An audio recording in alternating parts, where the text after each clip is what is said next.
Hello बच्चों। Hello ma'am. आज हम कहानी सुनेंगे। ठीक है, आपको कहानी सुनना किस किस को पसंद है? सबको पसंद है। अच्छा, हम कहानी सुनेंगे कबूतर और चींटी की। ठीक है। एक समुंदर था। ठीक है, नदी थी वहां पे।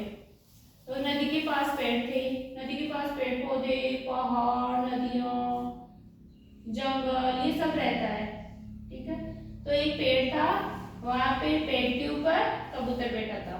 कौन बैठा था पेड़ के ऊपर? कबूतर। कबूतर बैठा था। और वहां पे है ना, नदी बह रही थी पेड़ के पास में। तो वहां पे एक चींटी थी। क्या थी? चींटी थी।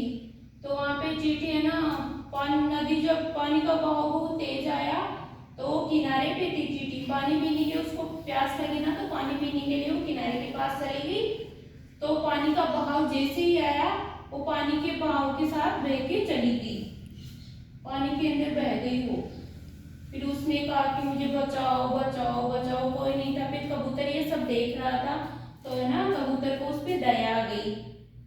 तो वो सोचता है, यार मैं इसकी हेल्प कैसे करूँ, इसे कैसे बचाऊं, है ना। फिर उसको बचाने के लिए वो एक उपाय सोचता है कि यार कैसे तो इसे बचाऊं, ये छोटा सा जीव है, अभी मर जाएगा ये, तो मुझे है ना इसको बचाना पड़ेगा। तो बचाने के लिए उसको एक उपाय सोचता है कि यार मैं है ना इस पेड़ का एक पत्ता तोड़ के इस नदी में गिरा देता हूँ, तो वो पेड़ के पत्ते के ऊपर चढ़ जाएगी और वह पानी के बहाव के साथ नदी के किनारे पे आ जाएगी। तो है ना, उसने पेड़ का पत्ता, एक बड़े पेड़ का पत्ता है ना, तोड़ के उस नदी में गिरा दिया। तो धीरे धीरे पानी के बहाव के साथ है ना उस चींटी के पास चला गया। तो चींटी है ना उस पत्ते के ऊपर चढ़ गई। चढ़ते हुए वापस पानी का जैसे जैसे धीरे धीरे धीरे धीरे बहाव कम हुआ, तो नदी के किनारे पे आ गई। और उसने ना नदी के किनारे पे आ गई तो वो पानी से बाहर आ गई। पानी से बाहर आते हुए कबूतर आके उससे बोला कि चींटी, चींटी रानी आप ठीक हो ना? तो उसने कहा कि ठीक है भैया, आपने मेरी मदद की, मैं भी किसी दिन आपकी जरूर मदद करूंगी। ठीक है। तो एक दिन, ऐसे दिन बहुत दिन गुजर गए।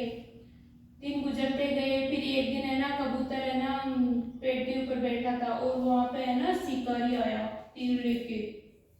शिकारी आया तो उसने सोचा कि यार आज तो है ना मुझे मेरा खाना जल्दी मिल गया।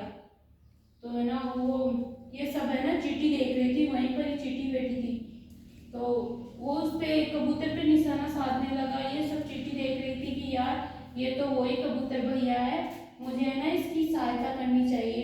फिर है ना वो सहायता करने के लिए उसने जैसे ही तीर निशाना लगाया कि यार ये तो मारेगा, मुझे है ना कबूतर भैया को बचाना होगा। तो बचाने में जैसे ही तीर उसने स्टार्ट किया, चलाया, तो है ना शिकारी के पैर के ऊपर डंक मार दिया चींटी ने। तो ऐसे पैर को ऐसे झंझना नहीं लगा। फिर उसकी जोर से आवाज निकली।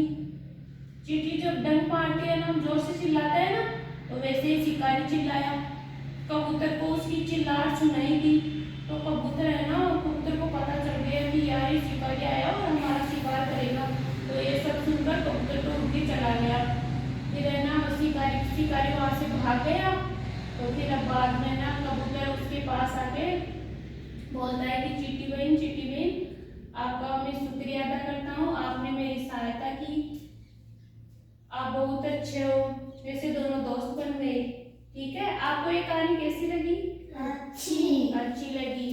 तो आप ये बताओ कि पानी में कौन गिर गया था? चींटी गिर गई थी। अच्छा, तो चींटी को बचाने के लिए कबूतर भैया ने क्या पानी में गिराया नदी में? पत्ता। अच्छा, और कबूतर का शिकार करने के लिए कौन आ गया? शिकारी आ गया। और कबूतर को किसने बचाया?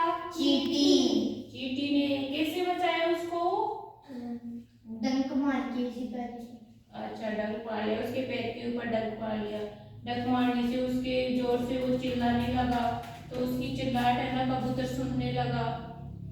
तो कबूतर के मारा नहीं, भाग गया फिर वो शिकारी। ठीक है। को बाद में